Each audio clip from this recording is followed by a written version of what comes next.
Ahora sí, chiquillos. ¿Ahora me escuchan? Ya. Vamos a empezar nuestra clase, ¿sí? Con lo que vimos la semana pasada.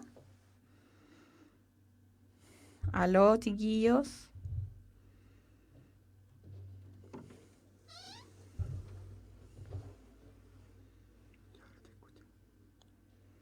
Ahora sí. Ahora sí, sí, ahora sí, ya. Entonces, vamos a empezar de nuevo porque hemos tenido muchos problemas técnicos, pero están todos solucionados para que empecemos con todas las pilas.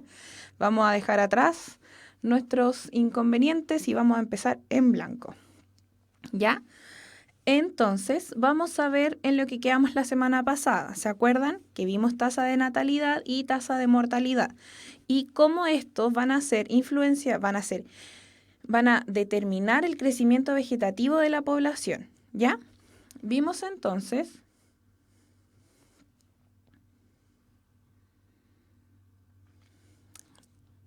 chiquillos otra vez.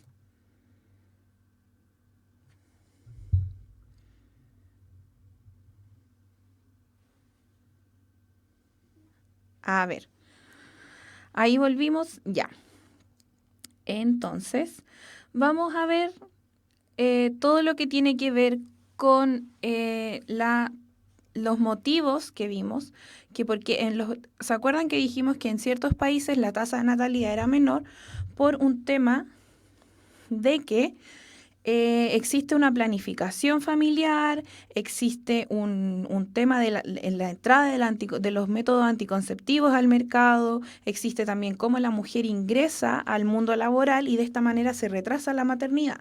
¿Se acuerdan que dijimos eso? Y nos fijamos entonces que en todos los países en los que es menor la tasa de natalidad son aquellos países que son considerados países desarrollados o del primer mundo. ¿Ya?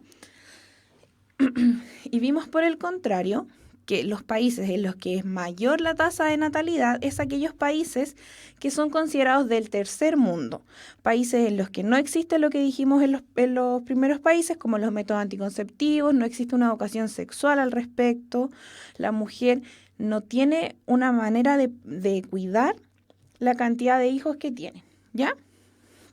Miren acá, Obrero de la Contru pregunta, ¿cuál es el primer mundo? El primer mundo es son aquellos países considerados como desarrollados, lo que vendría siendo Europa, Estados Unidos. Esos países son los del primer mundo. Y los del tercer mundo serían los países como África. ¿Ya? A ver, Benja, puntaje nacional, dice. Dice que los hospitales son insalubres y malos, y eso no afecta tanto a la tasa de natalidad como sí afecta a la tasa de mortalidad, que es la que vimos también, acuérdense, estamos haciendo un repaso, la clase pasada, ¿ya? Entonces, vimos que la tasa de mortalidad, como dijo recién Benja, esta sí tiene que ver con la salud que se entrega en ciertos hospitales, ¿ya? Vimos entonces que la gente tiene menor acceso a salud de calidad, entonces se enferman más dentro de los hospitales. Al mismo tiempo existe una mayor cantidad de enfermedades. ¿Se fijan? Entonces, a ver, concentrémonos en esto porque Macarena Fernanda me pregunta si va a la hegemonía liberal. Eso de historia de Chile, esa hegemonía liberal estás hablando, porque la idea es que nos centremos en nuestras clases. Ya, chiquillos, vamos a ir paso a paso. Vamos a empezar con todo esto que es demografía y geografía de la población mundial y después vamos a seguir viendo los otros temas y vamos a avanzar hacia historia de Chile. ¿Ya? Entonces, dijimos que mientras la tasa de natalidad es muy alta en los países pobres, más pobres como África, vemos que también la tasa de mortalidad también es mucho más alta. ¿Se dan cuenta? Los países con menor tasa de natalidad son aquellos países que se consideran, fíjense, como más desarrollados. ¿Ven acá? Ustedes se fijan esta es la tasa de mortalidad. La gente donde menos muere es en los países con mayor tecnología, con todos estos otros temas. ¿Sí? Quedamos ahí entonces. Esto ya ahora sí que vamos a ver materia nueva. Vamos a ver las principales causas de muerte de esta, digamos, de la tasa de mortalidad, porque se ocasionan, estas son las principales causas de muerte en el mundo, ¿ya? Y si ustedes se fijan acá, tenemos enfermedades, cardiopatía, que es la primera, que son enfermedades al corazón. Después tenemos afecciones cerebrovasculares, ¿ya?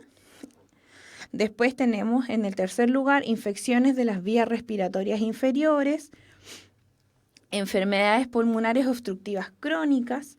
Y fíjense acá, a lo mejor las primeras que mencionamos son enfermedades que para nosotros también son principales causas de muerte, ¿sí? Pero acá aparece enfermedades diarreicas, que a lo mejor para ustedes esto puede resultar así como, pero ¿cómo la gente se va a morir de estas cosas? Y claro, si nos fijamos que en África es uno de los países con mayor cantidad de muerte, vemos que estas enfermedades diarreicas son, al no existir tecnología ni salud de calidad para tratarlas, van a llevar a que la gente muera por este tipo de enfermedades. ¿Se dan cuenta?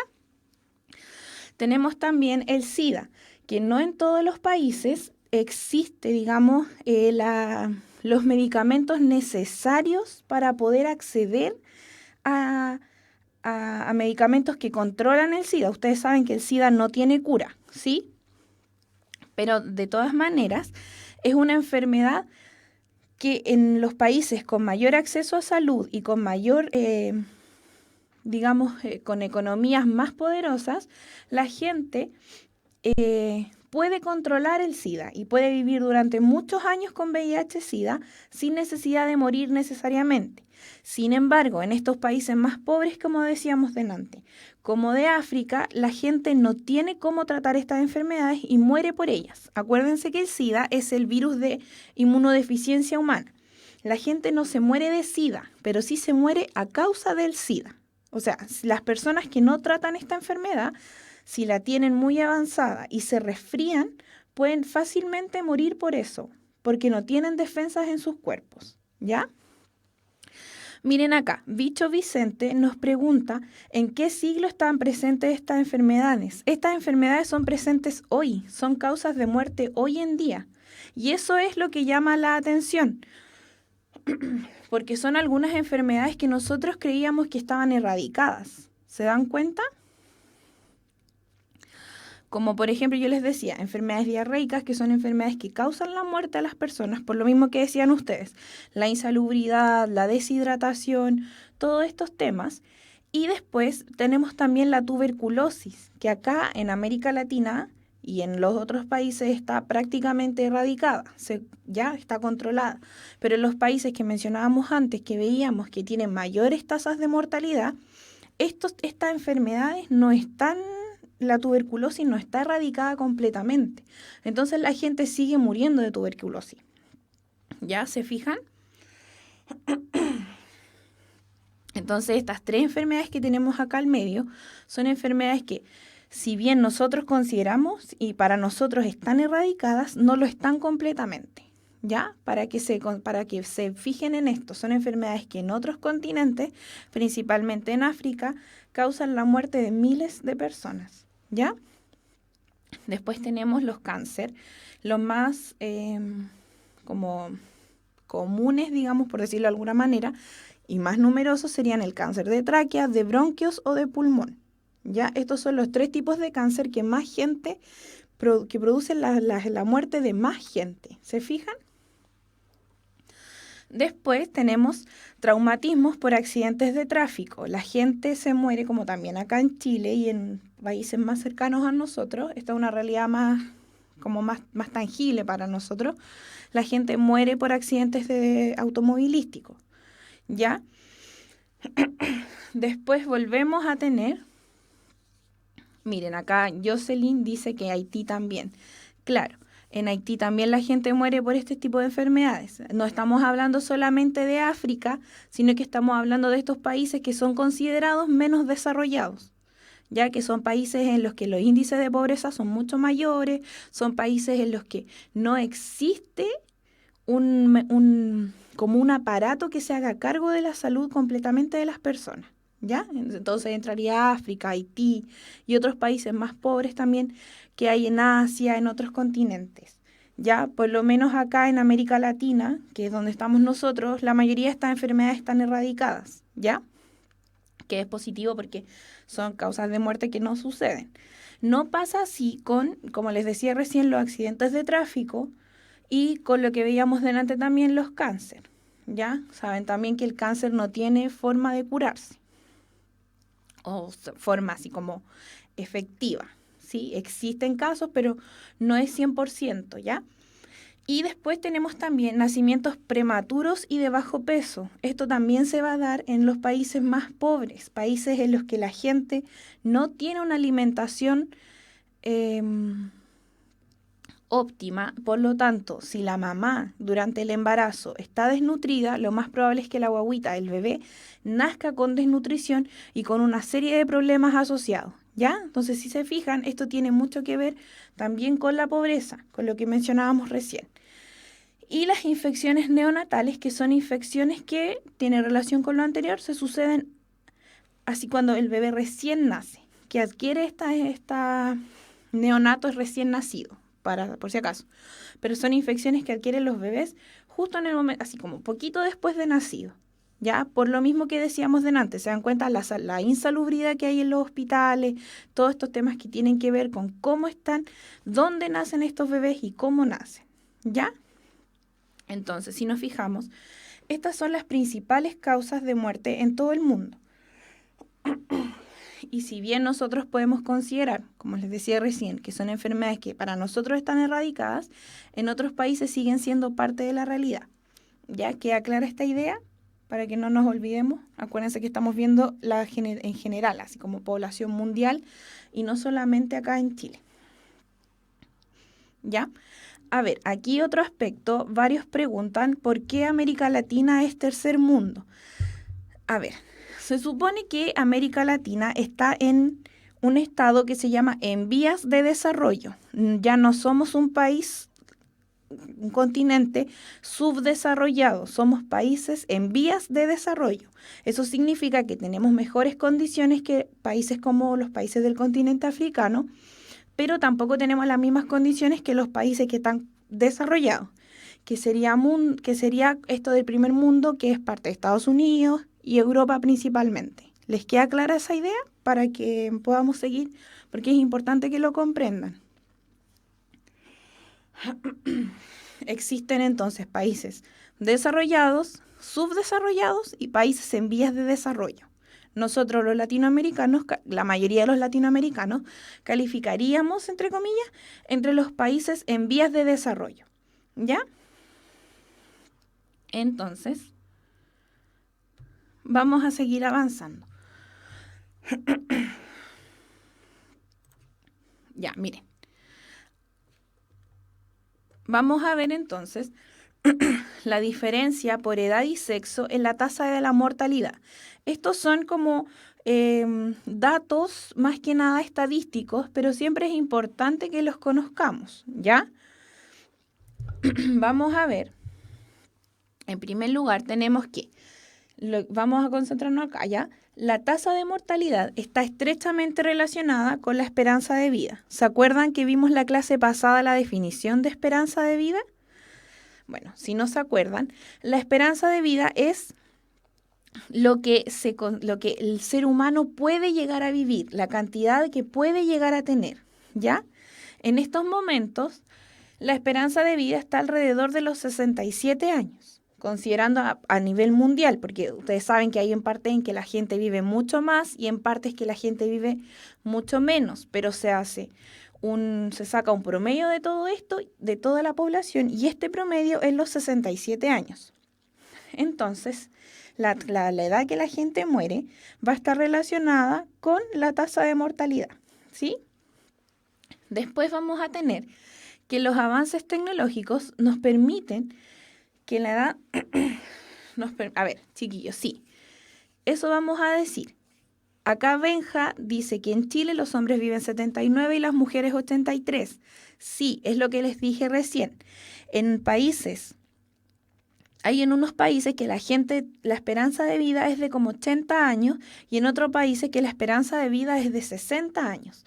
Pero se saca un promedio de toda la gente para tener algo al medio, un promedio. Cuando ustedes se sacan un promedio de notas, es lo mismo. Entre todas sus notas pueden tener un 7 y pueden tener un 1, pero les va a dar algo como al medio, que engloba todo. Eso es lo que se hace con la esperanza de vida, ¿ya? Se saca como un promedio de la población mundial, ¿sí? Aunque acá en Chile sea mayor a 67 años, pero ese es el promedio mundial de la esperanza de vida, ¿ya? Para que nos quede claro. Entonces, relacionado con eso mismo, vemos que los avances tecnológicos permiten que la gente muera más tarde, ¿sí? Eso lo vamos a discutir un poquito más adelante, ¿ya? Y después vemos que el número de muertes prematuras también va a disminuir debido a la ciencia. Entonces, si ustedes se fijan, la edad de muerte, la edad en que la gente muere, tiene que ver con los avances tecnológicos. Y esto va a permitir, como vimos recién, que la gente muera más tarde y al mismo tiempo que se eviten los fallecimientos en la población más jóvenes. ¿Se dan cuenta? Entonces la gente va a tener la posibilidad de llegar a más viejito, ¿ya? Hola chiquillos, a todos los que se estén integrando a la clase, estamos discutiendo sobre la esperanza de vida acá en la población mundial, ¿ya? Para que sigamos y nos sigamos pendientes de la clase. Después vemos que en cuanto a la vejez, solo se presentan diferencias modestas. A ver, esto es importante que lo comprendan porque la gente cuando llegue viejita se va a morir igual de viejito, porque el cuerpo empieza a bajar sus funciones y todo un tema biológico que hay detrás. Pero lo que hace la ciencia es que permite que se llegue a viejito, pero no puede evitar la muerte, ¿ya? Todavía no se llega a ese punto en que se puede evitar que la gente muera. Ya la gente al llegar a viejito igual va a morir por un tema por un tema biológico de nuestro cuerpo. Pero lo que hace la tecnología es permitir llegar a eso. Ya antes la gente se moría por causas que no eran naturales. Hoy día sí, mucha más gente. Igual, chiquillo, hay accidentes, obviamente. También hay otros temas, enfermedades. Pero en general la esperanza de vida lo que nos dice es que la gente llega mayor gracias al avance de la ciencia, ¿ya? Pero todavía no se puede detener la muerte, ¿ya? Después, aquí vamos a ver algo que ustedes estaban hablando recién,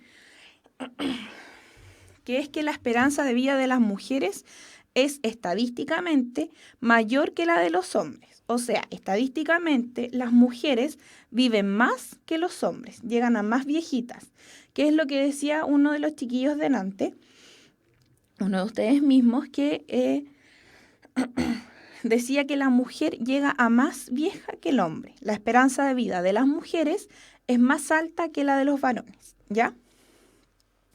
Después tenemos que esto es importante que lo entiendan. Las mujeres no es que lleguen a más viejitas, a más adultas, por un tema por un tema así como inexplicable. Esto tiene su explicación en algo súper fácil y se debe a los factores sociales y de vida, como les dije yo ahí. Y abajo sale explicado. Miren, el hombre tiende a morir. Estos chiquillos quiero que les quede así como claro que son estadísticas, ¿ya? No es algo absolutamente cierto ni algo que sea 100% así. Es algo que estadísticamente se saca un promedio del comportamiento de esto en el mundo, pero no es siempre de la misma manera ni siempre va a ser absoluto, ¿ya? Entonces vamos a ver, como Van Rock nos dice, que es por accidentes. Bien, los hombres tienden a morir antes que las mujeres, pero por accidentes laborales, por accidentes de tráfico y todo ese tipo de cosas, ¿ya? No es que se mueran antes por otros factores, sino que al hombre, la cantidad de hombres que llegan a viejitos es menor que la cantidad de mujeres, ¿ya? no es que el hombre muera así como mucho más antes, sino que la cantidad de hombres que va a llegar a viejitos es menor, ¿ya? Por lo que decían ustedes recién, por los accidentes que se van produciendo en la vida más joven de los hombres, ¿ya?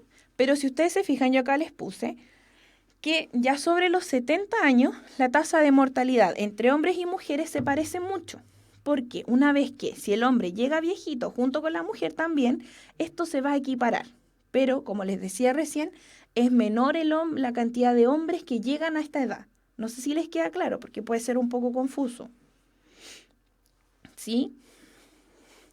Sebastián Gallardo dice, claro, los trabajos son más peligrosos en muchos casos de los hombres. Sí, la mujer también ya no es tan así, porque también la mujer cada vez se inserta más en el mundo laboral, en todo tipo de mundo laboral, pero sí tiene que ver con eso, con lo que dice Sebastián, que es eso, los trabajos son más peligrosos para los hombres, así como en general. Malcolm Andrés también nos dice, el hombre está más expuesto a accidentes que las mujeres y por eso las mujeres viven más estadísticamente. Sí, Malcolm Andrés, eso quise decir. Así queda resumido, ¿ya? Para que les quede claro. Sí, a todos les queda claro entonces. Bicho Vicente me pregunta si más adelante se podría formar una pirámide de población invertida. No se me adelante que lo vamos a ver en un ratito más, ¿ya? Para que podamos seguir con esto, ¿sí? Pero lo vamos a ver, así que paciencia que vamos a responder en un ratito tu pregunta. ¿Ya? Entonces, sigamos avanzando.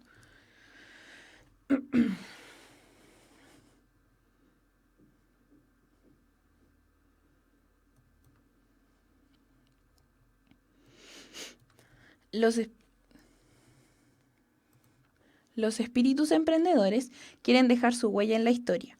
Universidad Mayor, la Universidad para los Espíritus Emprendedores. Más información en unmayor.cl.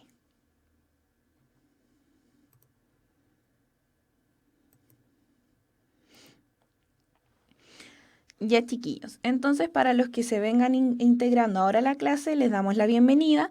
Vamos a seguir, ya terminamos entonces de ver lo que tiene que ver con la tasa de mortalidad en general y ahora vamos a pasar a ver la tasa de mortalidad infantil. Ya, chiquillos, que esto es de la población, los niños, ¿ya? La población de infantil, los chiquititos, ¿ya? Entonces, vamos a seguir viendo. Hola chiquillos, bienvenidos los que se vienen integrando, que son bastantes por lo que veo. Vamos a seguir trabajando entonces con esto, ¿ya? Entonces, como les dije recién, acabamos de terminar de ver lo que es la tasa de mortalidad en general en el mundo y ahora vamos a empezar a ver la tasa de mortalidad infantil, ¿ya? Y varios ya se empezaron a fijar y me dice aquí campeón, hay uno solo, me dice que nuevamente gana África. Y sí, pues, miremos aquí entonces. Miren, fíjense acá, la tasa de mortalidad infantil, vamos a ver de nuevo, es menor en los países que están en color azulito, mientras que los países fucsia y rojo son los países en los que es mayor la cantidad de mortalidad infantil.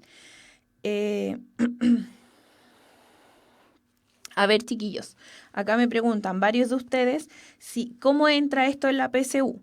Sí, chiquillos, les van a poner algunos mapas, les van a hacer preguntas. Ustedes tienen que analizar esta información. No es tanto así como que les vayan a decir en qué país muere más gente, porque ustedes no se van a memorizar ese tipo de cosas. Pero sí les van a presentar este tipo de mapas y ustedes tienen que saber ver el mapa, comprender el mapa, analizar el mapa y responder respecto a eso. ¿Ya? Para que les quede claro, por eso lo estamos viendo también. Si no, no tendría mucho sentido que lo repasáramos en un preuniversitario que es para preparar su PSU, ¿ya? Pero esto es lo que les van a preguntar, ¿ya? De nuevo, no hay geografía física para los que preguntan ahí, que son varios. Entra solamente geografía humana, ¿ya? Entonces avancemos, una vez despejadas estas dudas de la PSU. Chiquillos, cualquier duda de la PSU que ustedes tengan, pueden revisar en la página puntajenacional.cl. Ahí están subidos todos los temarios y está explicado también. También está el ensayo del DEMRE para que ustedes lo puedan revisar. ¿Ya, chiquillos? Así que cualquier duda que tengan, Pueden revisar siempre en la página, ¿ya? Entonces, sigamos acá. Si ustedes se fijan, como les dije recién, en estos países, los países que están con azulito, son los países en que la tasa de mortalidad infantil es menor. ¿Ya, chiquillos? Y los países en los que están en colores más rojos son los países con mayor tasa de mortalidad infantil. Entonces, vamos a ver, chiquillos, ¿cuáles son para ustedes, o sea, cuáles creen ustedes que son los motivos de la tasa de mortalidad infantil? Que tiene mucho que ver y mucha relación con lo que hablamos recién, delante con la tasa de mortalidad. ¿Sí? Entonces, vamos viendo que en los países que mencionábamos delante también como los países más desarrollados son los países en los que la tasa de mortalidad es menor. J. Potter nos pregunta si los motivos de la mortalidad infantil son similares a los de la mortalidad general. Sí, descartando por supuesto las enfermedades, digamos, de cáncer a la tráquea, cáncer al pulmón, ese tipo de enfermedades se descartan, ¿ya? Pero sí tenemos también mucho que ver con todo lo otro que es desnutrición e insalubridad, como dice Vane Rock. Campeón Uno Solo dice guerras, hambres, enfermedades. Muy bien. Todo eso, chiquillos, todo eso va a determinar que la tasa de mortalidad infantil sea mayor. ¿Sí? Falta de higiene, dice por ahí Luciano Iturra. Malcolm Andrés dice problemas de salubridad, malas condiciones de vida. Benja 850 dice en los países desarrollados hay mayores estándares en salud, higiene, salubridad. Todo eso. Malcolm Andrés de nuevo nos dice mala alimentación. Todos esos temas son temas que van a ser determinantes para, para, digamos, tener una mayor tasa de mortalidad infantil. ¿Sí? Para que se vayan fijando.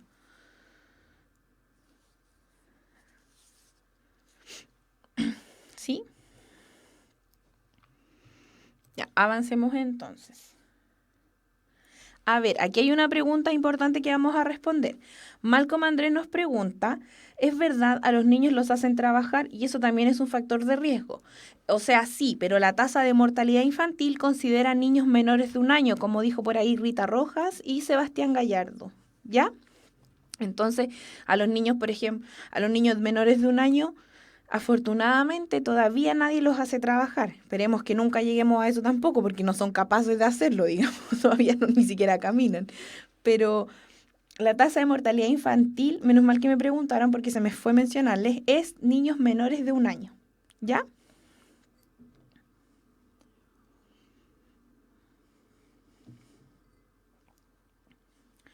A ver, por ahí me preguntan el PowerPoint de esta clase. Es que este PowerPoint yo lo pensaba es de la clase 2, porque se supone que ahí vamos a terminar, pero no pudimos terminar. Entonces es el mismo de la clase 2. Igual yo hoy día, llegando a mi casa, se lo subo al Facebook, ¿ya? Para que sigamos viendo. Avancemos entonces. Ya, fíjense acá. Chiquillos, remitamos las preguntas personales a otros momentos. Ahora la idea es que nos podamos concentrar en la clase y para que podamos seguir avanzando, ya para que ustedes puedan preparar bien su PSU. ¿Ya, chiquillos? Por favor, concentrémonos porque tanto ustedes como yo queremos que les vaya bien en la PSU, ¿ya? Entonces, eso es lo que vamos a tratar de concentrarnos en esto, ¿sí? Por supuesto, si tienen dudas respecto a la materia, por favor háganlas saber. Así yo se las puedo ir respondiendo al tiro. ¿Ya, chiquillos? Pero respecto a la materia y a lo que estamos viendo. También pueden ser respecto a la PSU, pero no a otro tipo de cosas, ¿ya? Entonces, vamos a ver las tendencias demográficas actuales que de cierta forma nos va a ayudar a resumir todo lo que vimos recién, ¿ya? Y vamos a ver en primer lugar que tenemos una baja fecundidad. Este aspecto que es muy importante es para que, si ustedes se fijan, yo acá les puse en el Power, fíjense bien, en el año 1950, la tasa de fecundidad era de 5 hijos por mujer, o sea, cada mujer tenía 5 hijos, ¿sí? Eso queda claro. En cambio, ya para 2006, más cercano a lo que estamos ahora, era de 2,5 hijos por mujer. A ver, nadie tiene 2,5 hijos, o tienen 2 hijos o tienen 3 hijos, pero como ustedes saben, las estadísticas trabajan así, ¿ya, chiquillo? Se dice 2,5 porque hay mujeres que tienen 2, hay mujeres que tienen 3. Entonces, de todo eso se saca un promedio, ¿ya? Y se espera que para el 2050 el, la tasa de fecundidad, que es la cantidad de hijos que tienen las mujeres, sea de 2. O sea, se espera que para el año 2050 las mujeres tengan solamente 2 hijos. Si ustedes se fijan, en 1950 era de 5 hijos por mujer y ahora, y se espera que en un futuro, en 2050, sea solamente de 2 hijos por mujer, ¿ya? Si se fijan, entonces la fecundidad va a bajar, va bajando la cantidad de hijos que tienen las mujeres. Y es por lo mismo que están diciendo aquí ustedes, chiquillos, muy bien. Benja nos dice que es por mayor planificación familiar, por los métodos de protección, nos dice Vane Rock. Esas cosas, si se fijan, como ustedes mismos dicen, son los que van digamos, a determinar que la fecundidad baje, ¿ya? Por eso, hoy en día las mujeres también. Jocelyn nos dice por el machismo que existía antes, la poca integración de la mujer en el trabajo. También, todos esos aspectos determinaban que la mujer se quedara en la casa, digamos, para tener hijos. Ese era, aunque no nos guste, chiquillas, porque nosotras hoy día somos parte ya de toda la vida pública y digamos, trabajamos en todo tipo de trabajo. Hace más o menos un siglo atrás, poco menos de un siglo, la mujer solamente se quedaba en la casa y tenía hijos. Ese era el rol de la mujer, aunque no nos guste a nosotras, pero nunca tenemos que olvidarnos de todo lo que se ha avanzado, ¿ya? La mujer en 1950, como les puse acá, solo se quedaba en la casa, solo tenía hijos y solo criaba a sus hijos. Hoy en día esto ya no es así, como la mujer trabaja, se posterga el embarazo. Muy bien, Camila Andreina nos dice ahí por ahí. ¿Ya? ¿Ya, chiquillos? Claro, pues ustedes pueden fijarse en la cantidad de tíos que tienen ustedes o la cantidad de tíos abuelos. De repente uno tiene como 7 tíos que son hermanos de su papá, pero nosotros tenemos 2 hermanos nada más, ¿ya? Eso es como un hermano. Eso grafica súper bien todo lo que ha pasado con la fecundidad y lo pueden ver en su vida diaria. Como dijo por ahí, ¿quién lo dijo? Muy bien. Lo dijeron por ahí, que uno tiene muchos tíos, pero no tiene tantos hermanos. O sea que sus hijos no van a tener tantos tíos como pasaba anteriormente. ¿Ya? Ya. Entonces, quedando clara el tema de la fecundidad, a ver, Caro Benítez me pregunta que la tasa de fecundidad es 2,5. Sí, la tasa de fecundidad es 2,5. Les voy a explicar por qué. No es que la gente tenga 2,5 hijos, la gente tiene 2 hijos o 3 hijos, pero de la cantidad de de hijos que tiene la gente se saca un promedio, ¿ya? Así como para que les quede claro. Estos son números estadísticos, chiquillos, pero es para que nos guiemos en algo, ¿ya? Sigamos entonces. La esperanza de vida también, como vimos delante con el tema de la tasa de mortalidad, en 1970 era de 58 años. O sea, la gente, su esperanza de vida era que ellos iban a llegar a vivir solamente hasta los 58 años.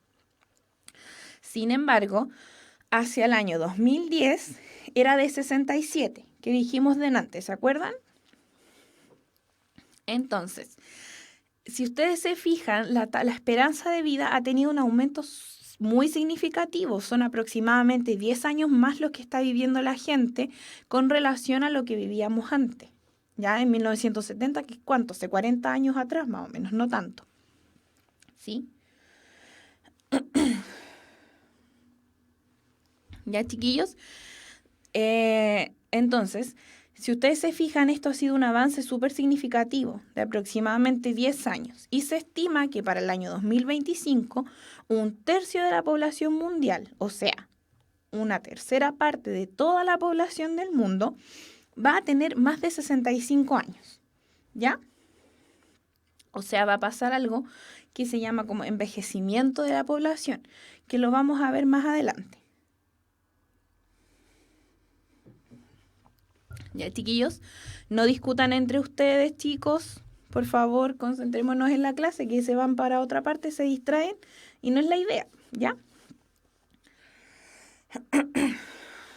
A ver, Bicho Vicente, sí, me pregunta si la tasa de fecundidad baja y la esperanza de vida aumenta, ¿la población se mantendría estable?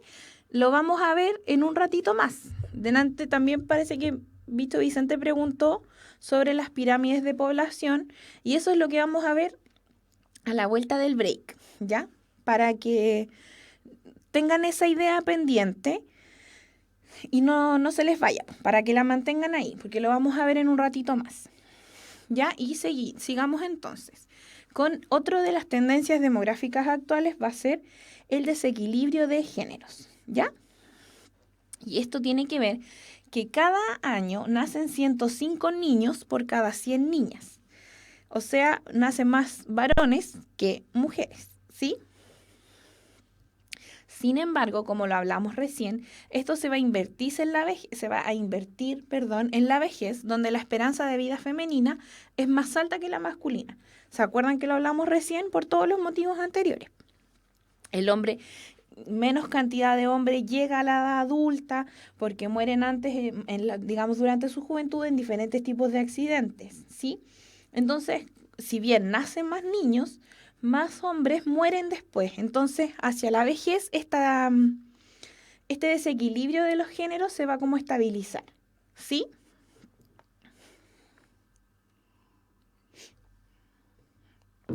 Entonces, chiquillos, esos tres aspectos son las tendencias demográficas actuales. ¿Ya? Lo importante que ustedes tienen que entender es que existe una baja fecundidad, ha disminuido con los años, un aumento en la esperanza de vida y un desequilibrio de géneros que después se va como equilibrando, ¿ya? Entonces, sigamos viendo esto. Tenemos, por tanto, la distribución de la población mundial. Aquí es para que ustedes más o menos les quede claro, no tienen que memorizárselo, pero sí tienen que entender cómo funciona este tema, ¿ya? Vamos a ver, dijimos cuando empezamos con este tema, la clase pasada, cuando como que lo introdujimos, que en Asia, que la mayor cantidad de la población mundial se concentra en Asia, que tiene más de la mitad de la población, o sea, del total de la gente, más del 60% son asiáticos, ¿ya? O sea que el otro 40% de la población mundial está distribuida en todos los otros continentes, en los otros 4 continentes. ¿Ya? ¿Estamos bien, chiquillos? ¿Sí? Para que sigamos avanzando porque se quedaron calladitos completamente de repente. ¿Sí? La idea es que sigamos debatiendo, pero siempre con respecto a la clase, ¿ya? Para que no nos vayamos por las ramas. Entonces, vamos a ver, como les decía recién, en Asia, más del 60% de la población mundial vive en este continente, ¿sí? Y los países más poblados, como vimos en el primer mapa que les mostré la clase pasada, son China e India, ¿ya? Esos son los dos países que concentran mayor cantidad de población mundial. Después, tenemos que el segundo continente más poblado vendría siendo África, donde vive un 16% de la población mundial. Sin embargo, de ese 16%, si consideramos a ese 16 ahora como un nuevo 100%, concentrándonos solamente en África, el 26% de la población africana está en algún estado de desnutrición.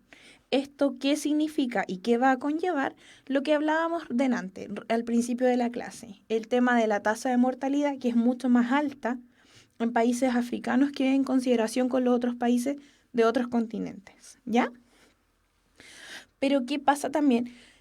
Como si ustedes si se acuerdan, vimos que en África la tasa de natalidad es más alta y asimismo la tasa de mortalidad también. Entonces, siempre existe una constancia porque existen muchos nacimientos y al mismo tiempo existen muchas muertes. Por eso se mantiene, digamos, como el segundo continente más poblado. ¿Ya? Después vemos que en Europa el 10% de la población mundial está concentrado mayoritariamente en Europa Central y Europa del Sur. ¿Sí?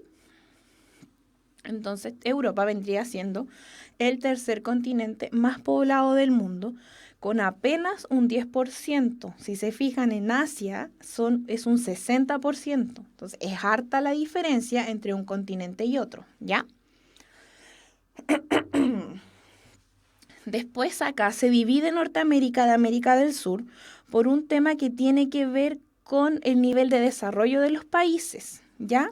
Norteamérica, los países de Norteamérica, que son Estados Unidos y Canadá, son países que son mucho más desarrollados que los países de América del Sur. Por eso se hace una distinción entre el continente americano, ¿ya? Por eso se divide en dos, para que no existan dudas al respecto. Aquí vemos, por tanto, que el 7% de la población mundial vive en Norteamérica y, si ustedes se fijan, posee la esperanza de vida más alta del planeta. O sea, la gente, digamos, más viejita, la gente mayor, vive en Norteamérica, se concentra en Norteamérica. ¿Ya? O sea, la gente, los estadounidenses y los canadienses tienen más posibilidades de llegar a viejitos que la gente en otros países, en otros continentes. ¿Ya? Después aparecemos nosotros, América del Sur. En nuestro continente se concentra el 6% de la población mundial, que está principalmente ubicada en las zonas costeras y en las mesetas. Ya, la gente de América, porque si ustedes se acuerdan, ya, no, yo sé que no entra geografía física en la PSU, pero igual esto deben tener una idea al menos. La población vive en aquellos lugares en los que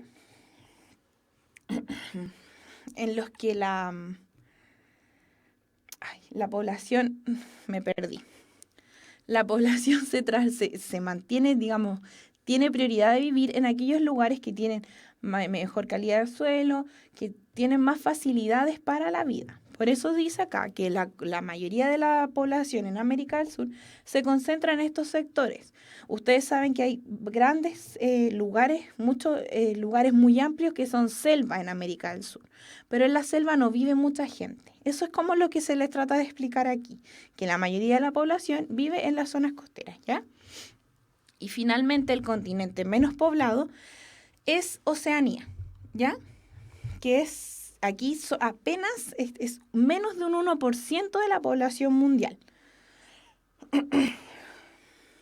¿Ya? Y además posee la densidad más baja del planeta, con solo 4 habitantes por kilómetro cuadrado. ¿Se acuerdan que dijimos que la cantidad de habitantes, que la densidad era la cantidad de habitantes que vivían por kilómetro cuadrado? Que en las ciudades por lo general tiende a ser muy alta. En Australia y los países de Oceanía, al contrario, eso no es así, viven solo 4 personas por kilómetro cuadrado. Entonces, al ser menos cantidad de población, también vive menos cantidad de gente, ¿ya? Viven como más espaciados, más separaditos unos de los otros. Sí, miren, acá preguntaba Banner Rock cuántos hijos les permiten tener a los chinos. Y Macarena Fernanda le respondió entre 1 y 2, ¿ya? Muchas gracias, chiquillos, por responderse entre ustedes mismos. Benja también nos dice que la población más vieja es la población alemana. Sí, puede ser que sí, que la población más vieja sea la población alemana. Sin embargo, si tú te fijas, estamos hablando acá por continentes. Entonces, se saca un porcentaje del continente. No se considera solamente a los alemanes por sí solos. Ya se considera a el continente europeo entero. Por eso se dice que en Norteamérica existe, la gente tiene, la esperanza de vida es mayor, ¿ya? Sigamos avanzando entonces para que podamos irnos a nuestro break. ¿Ya, chiquillos? Antes de irnos al break, entonces, vamos a quedar, como es clásico, con la pregunta desafío para que ustedes la mediten durante el break y podamos después a la vuelta resolverla en conjunto. ¿Ya, chiquillos?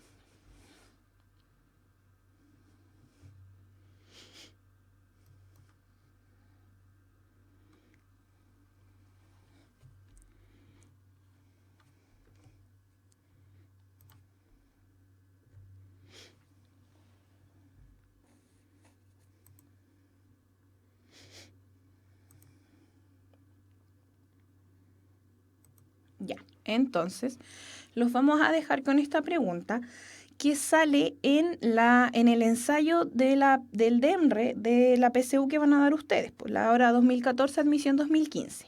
¿Ya?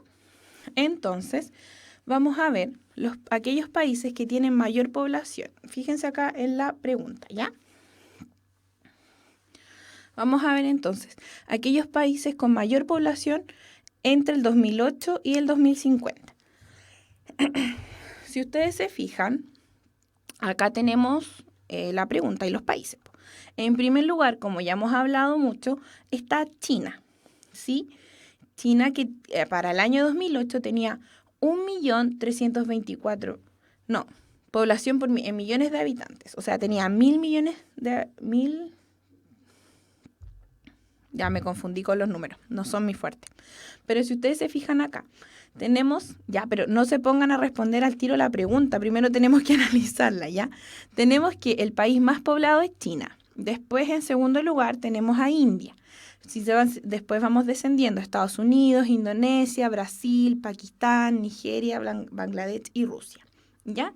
Ese es el orden de los países con mayor población para el 2008. Ahora, al ladito tenemos la proyección para el año 2050, ¿ya? Y si se fijan, ya no tiene el primer lugar China, lo tiene India, ¿ya? ¿Se fijan que se invierte el primer y el segundo lugar entre estos dos países? O sea que en una proyección que se ha realizado a nivel mundial, se cree que la población india va a superar a la población china para el año 2050, ¿sí? Entonces, vamos a ver. La tabla adjunta muestra a los países del mundo que en el año 2008 presentaban los más altos volúmenes de población junto a una proyección realizada para el año 2050. De su análisis se desprende que se producirán variaciones en el ranking de países más poblados. Estas variaciones se relacionan con aspectos tales como, vamos a ver, en primer lugar está la aplicación de políticas de control de natalidad que ha tenido China. Segundo, el aumento de población en algunos países africanos. Tercero, la permanencia del crecimiento natural positivo en la India, ¿ya? Entonces después están las alternativas, solo 1, solo 2, solo 3, solo 2 y 3 o 1, 2 y 3, ¿ya? Así que nos vamos a quedar con eso para que a la vuelta de nuestro break, en 10 minutitos más, podamos responder esta pregunta y podamos seguir con nuestras clases, ¿sí? Ya, chiquillos, los dejo entonces. Nos vemos en un rato más, en unos 10 minutos, para que mediten la pregunta. Ya, nos vemos.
Chiquillos, hola, estamos de vuelta después de nuestro break, ¿sí? Para que podamos responder entonces a nuestra pregunta desafío. ¿Me escuchan bien? ¿Me ven bien? Sí. ¿Estamos todos acá presentes para que podamos responder a nuestra pregunta? Sí. Chicos, ¿me escuchan ahora? Dicen por ahí que no se escucha, no se ve. ¿Tienen algún tipo de problema?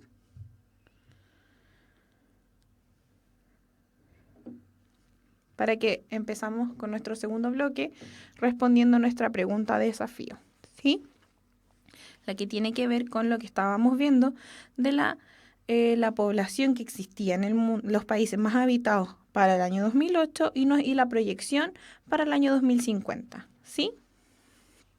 Entonces, vamos a empezar a responder la pregunta. Chiquillos, ¿hay alguien para que me digan qué alternativa creen ustedes que es la correcta?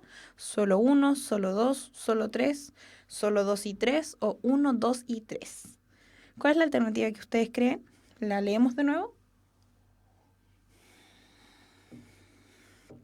Entonces veíamos que, como les dijimos antes de ir, dice, la tabla adjunta muestra los países del mundo que en el año 2008 presentaban los más altos volúmenes de población y al lado hay una proyección realizada para el año 2050. De su análisis se desprende que se producen variaciones en el ranking de países más poblados. Estas variaciones se relacionan con aspectos tales como la aplicación de políticas de control de natalidad que ha tenido China, el aumento de población en algunos países africanos, la permanencia del crecimiento natural positivo en la India. Entonces, vamos a ver qué alternativas creen ustedes que son las correctas, ¿sí? Leighton Seba dice que es la alternativa A. Bicho Vicente dice que es la alternativa E. ¿Alguien más tiene otra alternativa? Macarena Fernanda dice que está entre la alternativa A y B, porque la C no puede ser por ningún motivo. Vamos viendo. ¿Sí, chiquillos? Veamos entonces qué alternativa. Varios piensan que es la E. Alternativa E, que sería 1, 2 y 3. Malcolm Andrés dice, a ver, aquí ya, muy bien, nos empiezan a dar argumentos. Chiquillos, los demás también argumenten por qué creen que es la A, por qué crean que es la B. Malcolm Andrés nos dice que es la E, porque en China, solo permiten tener un hijo por familia. En la India no hay restricción, creo, y en África la pobreza es un factor que produce la alta tasa de natalidad. Eso nos dice Malcolm Andrés, ¿sí? Entonces, Sole también dice que es la E, Camila Andreina también dice que es la E. ¿Alguien tiene alguien piensa que es otra alternativa? ¿Y por qué? Hay los que Macarena Fernanda, que pensaba que estaba entre A y B. ¿Por qué pensaba que era A y B? Chiquillos, para que vamos viendo. Sí, vamos viendo. Más personas creen que es la E. Sí, vamos a ver entonces. Miren. El primer punto dice la aplicación de políticas de control de natalidad que ha tenido China. Todos estamos de acuerdo en que ese punto, al parecer, todos están de acuerdo en que el punto 1 es cierto, ¿sí? Porque varios dicen que la alternativa A es la correcta, que sería la solo 1, ¿sí? Entonces, estamos de acuerdo en que el número 1 está correcto, ¿sí? ¿Todos de acuerdo? Ya, bien. Después vemos el aumento de población en algunos países africanos. Veamos qué países africanos aparecen acá, en la tabla.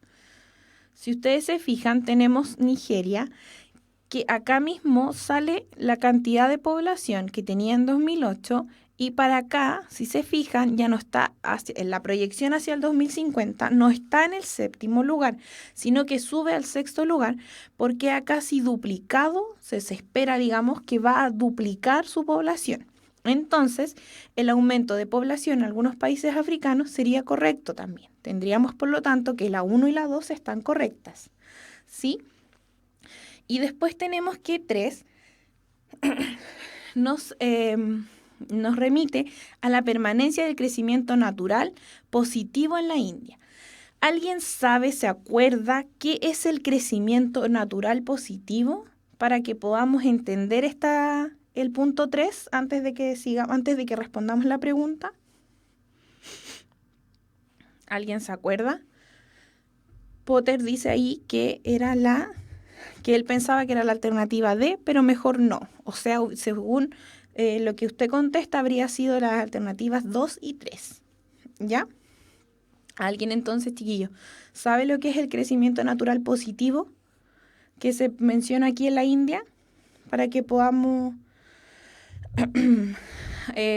descartar digamos, o corroborar el punto 3. Para que veamos aquí.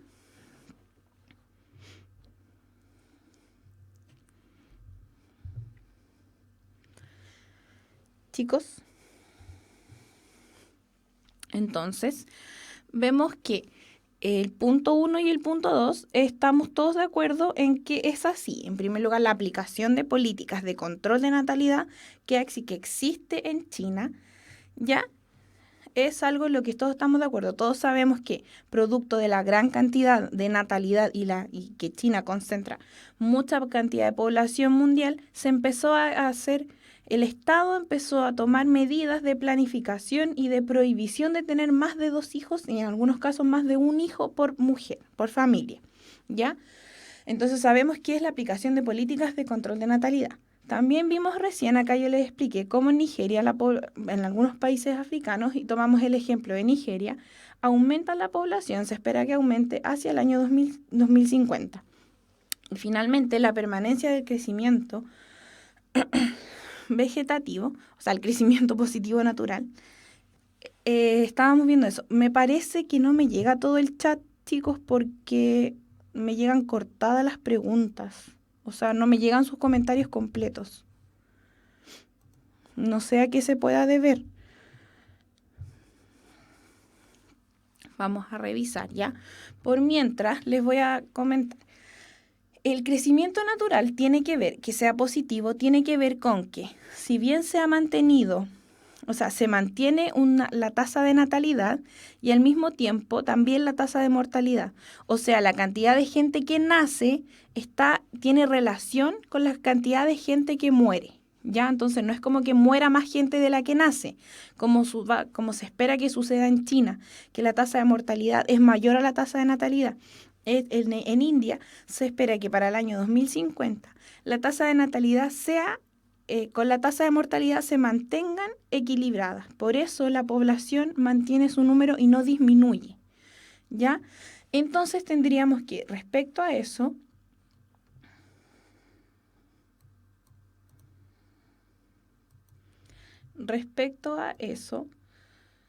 tendríamos, por lo tanto, que la alternativa 3, o sea, que el punto 3 también estaría correcto.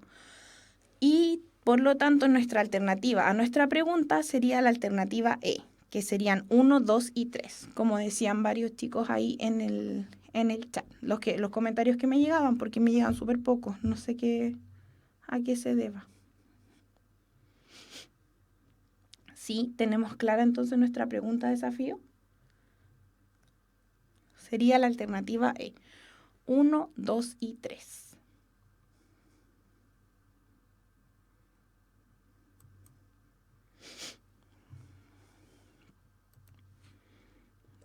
Entonces, siguiendo y buscando explicar entonces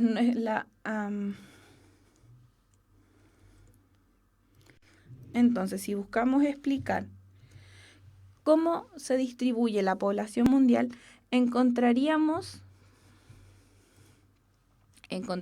por lo tanto, que hay diversos factores que explican dónde la gente se ubica para vivir, cómo la población se distribuye, en qué se fijan los seres humanos para sentarse en un lugar definitivamente. ¿Ya? Vemos, por lo tanto, que tenemos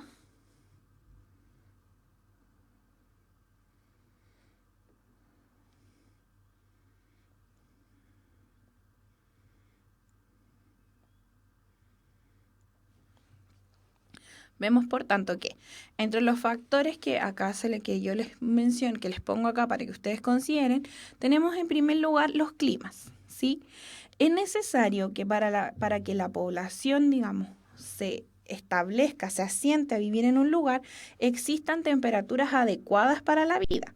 Si ustedes se fijan, por lo general, los grandes bloques y los grandes asentamientos urbanos, y también rurales, digamos, pero los grandes asentamientos de seres humanos, están en lugares en los que las temperaturas son óptimas para la vida humana. Si se fijan, no existe gran población, digamos, por ejemplo, en el Polo Norte o en el Polo Sur, ni así tampoco existe gran población en lugares desérticos, porque se busca un clima que sea adecuado y óptimo para el desarrollo de la vida humana. Un clima que sea adecuado y óptimo para el cultivo digamos, de vegetales, para esto que nos asegura alimentación también. Por eso se busca, el clima es uno de los factores que va a ser primordial, ¿ya? Aquí me pregunta Camila Andreina, ¿qué significa MSNM? Eso significa metros sobre el nivel del mar. Vamos para allá, ya lo vamos a resolver al tiro. Después del clima, uno de los factores más importantes va a ser el suelo. ¿Ya, chiquillo? ¿Qué tiene que ver? Que tiene que ver con que sean favorables para la agricultura, que también está relacionado, se los acabo de decir, con el clima, ¿ya? Tienen que ser suelos en los que se permita el cultivo y la agricultura para que la gente tenga alimento. No pueden asentarse a vivir en un lugar en los que no van a poder cultivar, digamos, sus propios alimentos, en los que no se permite la vida de animales tampoco, ¿ya? Entonces vemos, por lo tanto, que el clima y el suelo están estrechamente y muy íntimamente relacionados. Después tenemos el relieve. Áreas costeras, la gente se establece a vivir en áreas costeras. ¿Se acuerdan que vimos que anteriormente que en América Latina la mayoría de la población se establece y se pone a vivir, se asienta a vivir en las costas? ¿Sí? ¿Se acuerdan que lo dijimos? Y esto es bajo los 4.500 metros sobre el nivel del mar, que nos preguntaba recién Camila Andreina qué significaba MSNM, ¿ya? Eso es.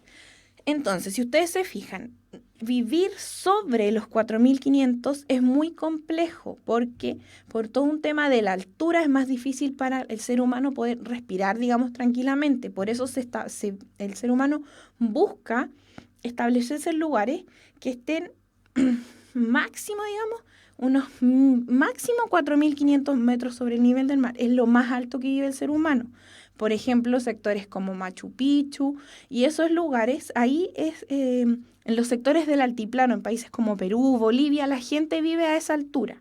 Pero más que eso es muy complejo y son muy pocos como asentamientos urbanos asentamientos humanos, perdón, los que se establecen a vivir sobre los 4.500, porque es complejo para la vida del ser humano, ¿ya? Después vemos entonces, también otro de los factores son los recursos naturales, que tienen que ver con la presencia de agua, con las ciudades mineras o con las ciudades petroleras. O sea, si no hay agua, el ser humano no puede asentarse a vivir en ese lugar. ¿Se dan cuenta? Porque el ser humano necesita agua para hidratarse, para ver los cultivos, para sus animales, ¿ya? Todo está relacionado entre sí, ¿ya? Y finalmente, otro de los factores tiene que ver con la migración. Las migraciones, como decíamos en la clase pasada, no sé si se acuerdan, tienen que ver con la gente que sale y la gente que entra, ¿ya? La migración abarca ambos conceptos.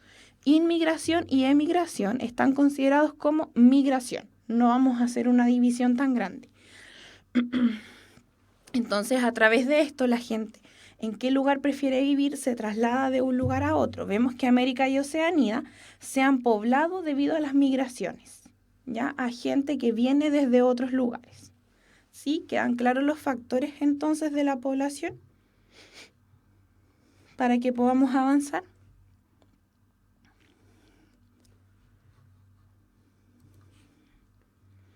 Entonces vamos a ver que la población mundial va a evolucionar de una forma determinada. En primera instancia, observamos un crecimiento demográfico lento. Esto significa que la gente, así como que no, la tasa de natalidad no aumenta tanto, ni la mortalidad tampoco es tan grande. Por eso se mantiene un crecimiento demográfico lento, pero esto se mantuvo solo hasta el siglo XVIII, ¿ya? Después tenemos una segunda instancia, que es desde el siglo XVIII hasta la fecha, hasta hoy en día, que ha estado marcada por avances científicos y tecnológicos. Si se acuerdan, lo dijimos anteriormente, tiene que ver con cómo la tecnología permite y la ciencia permite aumentar la esperanza de vida del ser humano, retrasar, digamos, las muertes prematuras por distintos tipos de enfermedades al erradicar estas enfermedades, como vimos la tuberculosis, enfermedades diarreicas acá en América. Y todo eso tiene que ver con que la población se mantenga en un crecimiento evolutivo, digamos, estable. Ya en eso estamos nosotros. Y tenemos después lo que es la explosión demográfica, que va a ser posterior a la Segunda Guerra Mundial, que es cuando la población se va a duplicar. Después de la Segunda Guerra Mundial, la población, por eso se llama explosión demográfica, porque es algo que sucede así como una explosión, muy de repente, que comienza la población a crecer, a crecer, a crecer de manera no muy planificada. ¿Ya? Esas son como las tres instancias de la evolución de la población. ¿Ya? Y esto va a tener que ver, perdón chiquillos, esto va a tener que ver con lo que nosotros conocemos y se trabaja como la transición demográfica. En primer lugar, vamos a ver una etapa pretransicional, que tiene que ver con lo que yo les mencionaba recién, ¿ya? Esto es lo que vimos recién, pero lo vamos a ver un poco más detallado. En primer lugar, la etapa pretransicional, que tiene que ver con natalidad y mortalidades, y con tasas de natalidad y tasas de mortalidad que son elevadas, y eso se mantiene relativamente estable. O sea que se presenta un crecimiento poblacional bajo. ¿Por qué? La población nace, pero la población también muere. Entonces se mantiene estable. ¿Ya? Y eso lo vamos a encontrar en países que son considerados países pobres, como por ejemplo Bolivia y Haití, ¿ya? Que no se retrasa la mortalidad y la natalidad sigue manteniéndose estable. Entonces, como no se retrasa la mortalidad, no se presenta una disminución de la población, pero sí el crecimiento es bajo, ¿ya? Porque sigue muriendo, digamos, cantidad de gente relativa que tiene relación con la cantidad que nace. Después tenemos una etapa transicional inicial, que sería como la segunda etapa. ¿Ya? Esto tiene que ver con que la mortalidad va a disminuir en relación con la natalidad, o sea, la natalidad va a aumentar o se va a mantener estable, pero la mortalidad va a disminuir. ¿Ya? Eso significa, va a traer como consecuencia un crecimiento poblacional elevado, ¿ya? Porque va a morir menos cantidad de gente, por lo tanto va a haber más habitantes en un determinado lugar. ¿Ya? Esto va a ser, como dijimos al principio, es consecuencia directa de la mejora en las condiciones de vida, ¿ya? Y va a tener un crecimiento poblacional, como les dije recién, elevado. Aquí hay países como El Salvador, Guatemala, Honduras, Nicaragua y Paraguay. Estos países califican dentro de este grupo. Después tenemos una etapa transicional, que sería la tercera. Y aquí vamos a ver que la natalidad va a bajar y mientras eso sucede, la mortalidad se va a estabilizar. Entonces vamos a tener un crecimiento poblacional más bajo. La población no crece, sino que se va a empezar a mantener. No sé si les queda clara esa idea. ¿Ya, chiquillos? Chiquillos, creo que hay un problema con el chat porque no me llega ningún comentario, así que si les queda algún tipo de duda, para que la hagan a través del Facebook, porque acá no me carga la página de los comentarios, no puedo ver nada, me sale en blanco, blanco, ¿ya? Así que si tienen algún tipo de duda, para que me la hagan llegar por Facebook y ahí podemos resolver lo que quede pendiente, ¿ya? Por si acaso. Por eso no veo, digamos, sus preguntas.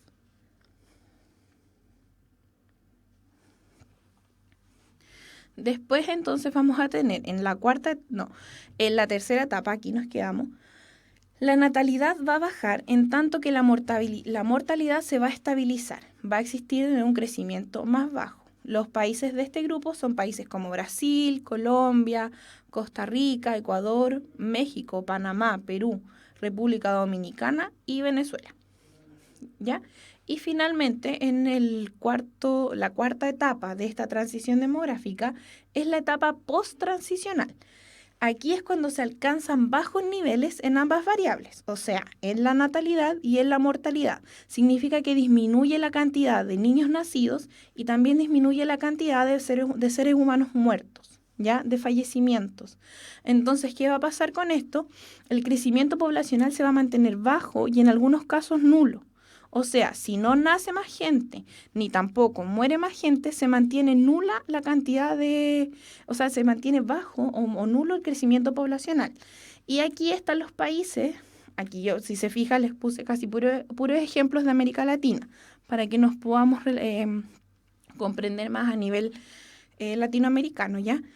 Y aquí hay países que son los países más avanzados, podríamos decirlo de alguna manera, dentro del continente latinoamericano, que son los países de Argentina, Chile, Cuba y Uruguay. ¿Ya, chiquillos? Para que sigamos avanzando. Aquí, qué lata no poder ver los comentarios, porque delante Bicho Vicente creo que preguntaba bastante sobre las pirámides, así que ahora las vamos a ver para que resolvamos esas dudas. Les reitero, si tienen alguna pregunta para que me la dejen en el Facebook oficial del grupo y ahí las vamos a resolver o entre ustedes mismos, ¿ya? Y podamos comentarlas entre todos. Tenemos entonces las pirámides progresivas. Este tipo de pirámides son aquellas, como dice acá en la diapositiva, aquellas que presentan una base ancha frente a unos grupos superiores que se van reduciendo. La base es la natalidad y a medida que sube, después les voy a mostrar una pirámide. A medida que sube son las edades, va avanzando las edades hacia arriba. Entonces, cuando la pirámide es progresiva, es consecuencia de una natalidad alta y de una mortalidad que va siendo progresiva respecto a la edad. O sea, la gente va muriendo a medida que va aumentando su edad. Eso es una pirámide progresiva, ¿ya? En este tipo de pirámide, nosotros vamos a observar una población que es eminentemente joven. O sea, la mayoría de la población es joven y tiene perspectivas de crecimiento, ¿ya? Esta pirámide corresponde normalmente a países subdesarrollados, ¿ya? Porque tiene unas altas tasas de mortalidad y una natalidad alta y descontrolada. ¿Se acuerdan que dijimos que en los países menos desarrollados existe una mayor natalidad porque no existe un control sobre eso? Esto tiene que ver entonces con una pirámide progresiva. ¿Ya? Entonces vamos a resumir. La pirámide progresiva es una pirámide de base ancha que se va angostando a medida que va avanzando la edad y la gente va muriendo, digamos, a medida que sube. ¿Ya? En segundo lugar, tenemos una pirámide estacionaria o estancada. Vamos a ver, por lo tanto, aquí se ve un equilibrio entre todos los grupos de edad, ¿ya? Porque esto va a ser consecuencia de una natalidad y una mortalidad que se mantienen sin variaciones significativas, ¿ya? Entonces, como les decía, como la pirámide progresiva, vimos que es un ejemplo de países subdesarrollados, esta pirámide estacionaria o estancada es un ejemplo de los países en vías de desarrollo, donde se empezaba a controlar la mortalidad, pero la natalidad sigue siendo bastante alta. Todavía no se controla la natalidad, siguen habiendo muchos nacimientos, ¿ya? Y se va a considerar, esta pirámide se considera el paso intermedio entre una pirámide progresiva y una pirámide regresiva. ¿Ya? La regresiva es la que vamos a ver a continuación, que es más ancha en los grupos superiores que en la base. O sea, existe una natalidad muy menor ha disminuido considerablemente la natalidad y la población entonces empieza a envejecer, presenta un envejecimiento continuo. O sea que su perspectiva a futuro es de descenso. Porque, ¿qué pasa? Si no nacen niños, no se renueva la población joven y se mantiene la población anciana que va muriendo con el paso de los años. ¿Se dan cuenta? Por eso se considera que va a descender en el futuro, va a tener menos cantidad de población. Porque si no nacen, digamos, de una forma así como que no se renueva la población, va muriendo solamente. Y esta pirámide corresponde a países desarrollados en los que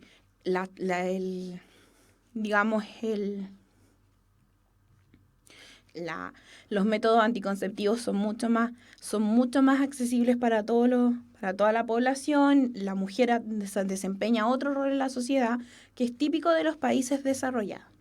Ya vamos a ver a continuación entonces, aquí en Chile, cómo vamos a observar cómo avanza, digamos, las pirámides. Si nos fijamos, esta primera que yo les puse acá es del año 1950. Y aquí, si ustedes se fijan, la base era más ancha, ¿ya? Es una base más ancha que va disminuyendo conforme va aumentando la edad de los individuos, ¿ya? Acá vemos, bueno, en el color celestito es de hombres y el naranjo es de mujeres. Vamos viendo acá acá vemos en esta variable está la edad de los individuos y acá la cantidad de población. ¿Ya? Esto era para el año 1950 y esto calificaría en un tipo de pirámide. Entonces, como pucha, no puedo ver sus comentarios, calificaría en una pirámide progresiva. ¿Ven? Porque calza con la descripción. Una base ancha frente a unos grupos superiores que se van reduciendo. ¿Sí? Tenemos después acá una pirámide que, si se fijan, todavía, esto es de Chile en 1975 y todavía mantiene la misma forma que en 1950, ¿ya? Pero si se fijan, la natalidad está pareja con los grupos de más jóvenes, entre los 14 años por ahí, ¿ya? No va disminuyendo tanto, sino que se mantiene una edad en la población. Y sin embargo, sí disminuye a medida que la edad va aumentando. Entonces, también sería considerada como una pirámide progresiva, ¿ya? Y si se fijan, esto es Chile hoy en día. O sea, para el año 2000, que es más cercano a lo que tenemos hoy. Si se fijan, la natalidad tiene mucha relación y se mantiene estable la cantidad de población hacia más o menos los 45 o 50 años. ¿Ya? Entonces, esto sería ¿qué tipo de pirámide? Como veíamos delante, una pirámide estacionaria, ¿ya? Porque se aprecia un equilibrio en todos los grupos de edad. Entonces, la natalidad y la mortalidad se mantienen, ¿ya? Como sin variaciones muy significativas, ¿sí? Y vemos que, bueno, a medida que la población va aumentando en edad, se va produciendo la mortalidad, pero es algo que hablamos delante, no se puede, digamos, frenar la muerte, ¿ya? Ya, chiquillos, esos son los tipos, o sea, nos falta el otro tipo de pirámide porque Chile todavía no tiene ese otro tipo de pirámide. Ya, todavía no llegamos a un tipo de pirámide regresiva, porque si ustedes se fijan, se supone que los grupos superiores son mucho más anchos y en Chile todavía se mantiene, como vemos acá, que la base es más ancha que los grupos superiores. Todavía no se llega a ese tipo de pirámide, ¿ya?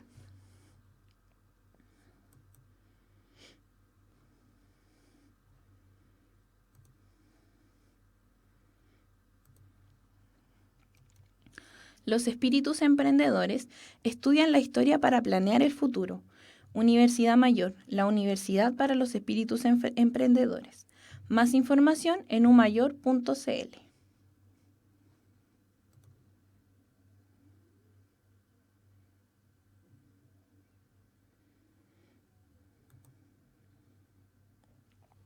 Ya. Y vamos a terminar entonces vamos a dejar introducida lo de la próxima clase. No alcanzamos a terminar todo en esta, pero vamos a hablar sobre todo lo que tiene que ver con las migraciones. que, como decíamos anteriormente, es el desplazamiento desde el lugar de origen hacia otro, ¿ya? Y eso va a llamarse inmigración o emigración, dependiendo de si yo llego a un lugar o si me voy de un lugar.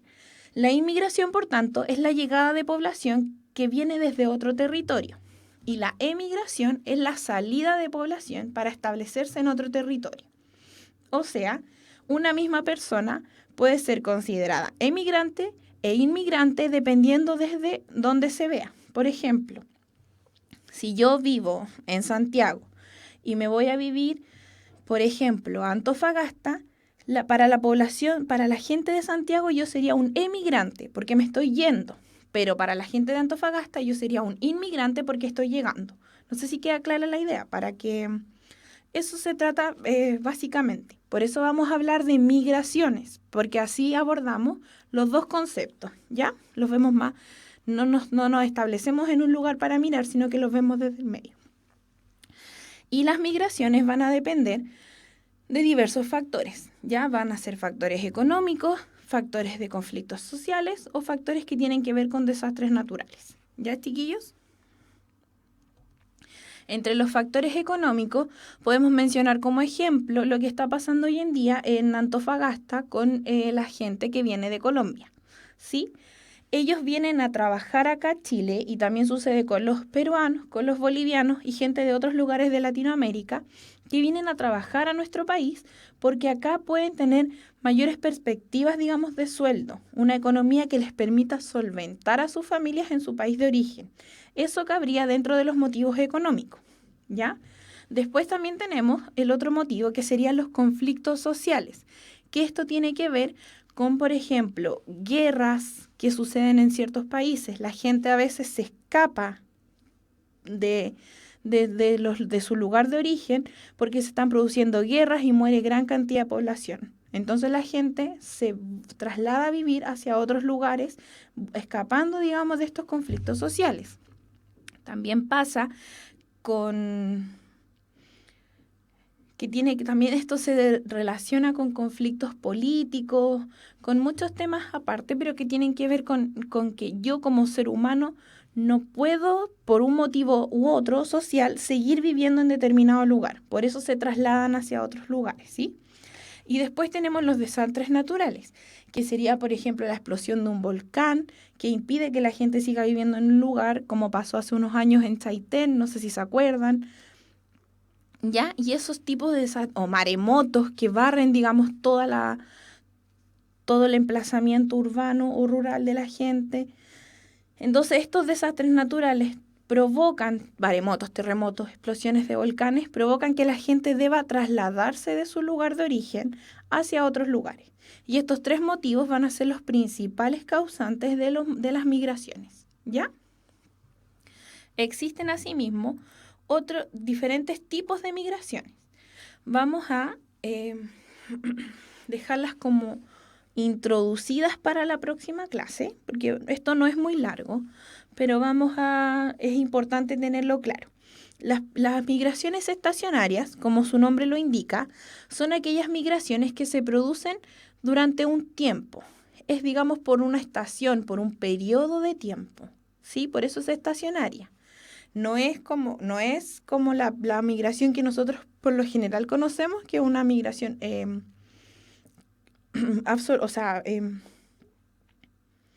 absoluta, fija. Aquí en las migraciones estacionarias, la gente viene por un tiempo y luego se vuelve, digamos, a vivir a su lugar de origen. Sí, tenemos, por otro lado, las migraciones pendulares, que puede ser confundida con las migraciones estacionarias, pero no son lo mismo. Las migraciones pendulares serían, como su nombre lo indica, como péndulo. O sea, voy de acá para acá y me devuelvo para acá. No sé si queda clara la idea. ¿Sí? Estoy, por ejemplo, aquí, me traslado a trabajar acá y después me devuelvo a mi lugar. Pero esto es constante, no es por una estación. Es súper rápido. En cambio, la estacionaria es, por ejemplo, no sé, por 3 meses yo tengo que irme a vivir a otro lugar. En cambio, la pendular es más rápido, ¿sí? Las migraciones internacionales Son aquellas migraciones, como su nombre lo indica, en que la gente se va del país, se trasladan a otro país, no se mantienen dentro de su país de origen, ¿sí? Las pirámides, o sea, perdón, los tipos de migraciones históricas son aquellas, como les dije antes, que tienen que ver con guerras, que tienen que ver con periodos políticos, exilio, todo ese tipo de situaciones, ¿sí? Las nacionales que son dentro del país, digamos, yo me traslado a vivir a otra región, de una región a otra, eso sería nacional. Las forzosas son migraciones también que calzarían dentro de lo que vimos delante como un exilio, puede ser, ¿sí? Porque los obligan a trasladarse de un lugar al otro. Sí, estos son como los principales tipos de migraciones que van a ser como los más relevantes dentro de los procesos de la población. ¿Por qué la gente se traslada de un lugar a otro? ¿Ya?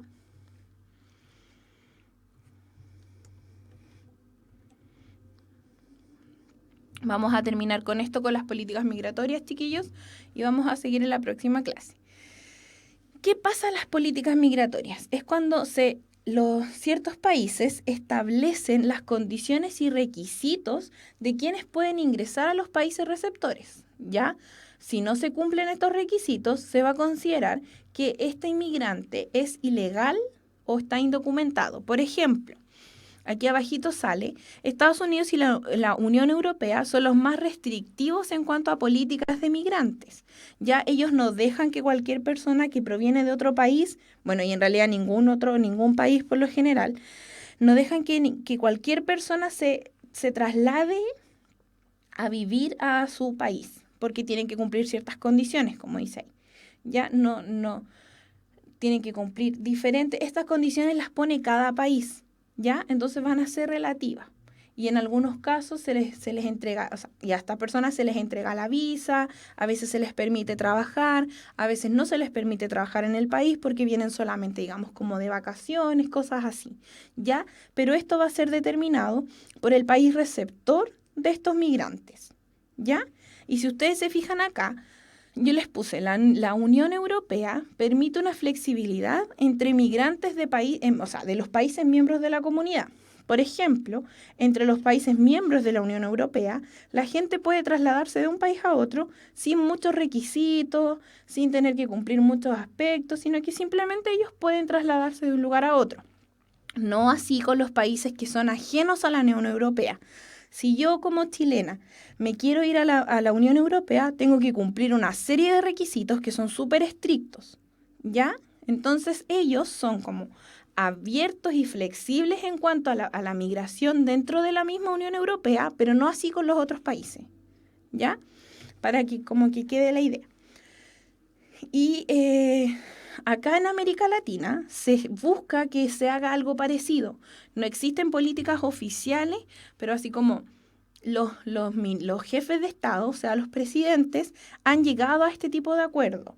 Por ejemplo, ustedes no sé si han viajado fuera de Chile, pueden viajar solo con su carnet de identidad. No se les pide necesariamente una visa ni otro aspecto, sino que es un poco más flexible, pero no es una política oficial como por ejemplo en la Unión Europea. Se busca que se haga así en América Latina, pero aún no se ha llegado, digamos, a eso, así como completamente, como allá. Y acá en Chile, por ejemplo, a los inmigrantes que ingresan legalmente al país, que son considerados legales, se les incluye en programas de salud, en programas laborales y en programas de educación. O sea, los inmigrantes que ingresan al país de manera legal y cumpliendo todos los requisitos, son personas que pueden trabajar en diferentes, digamos, labores, son personas que pueden educarse, son personas que pueden acceder a la salud. ¿Ya, chiquillos? Vamos a dejar hasta acá entonces la clase. Vamos a seguir, el próximo lunes. Espero que con menos problemas técnicos, porque hoy día tuvimos varios para empezar la clase, ahora mismo. Así que, para somos 100 personas en este momento las que están viendo la clase, así que espero que, les reitero, cualquier duda que les haya quedado, me la hacen saber por el Facebook oficial del grupo para que podamos resolverlas, porque como les dije, se murió el chat, ¿ya? Entonces nos vamos a ver la próxima semana. Ya, chiquillos, cuídense mucho, que estén bien. Chau.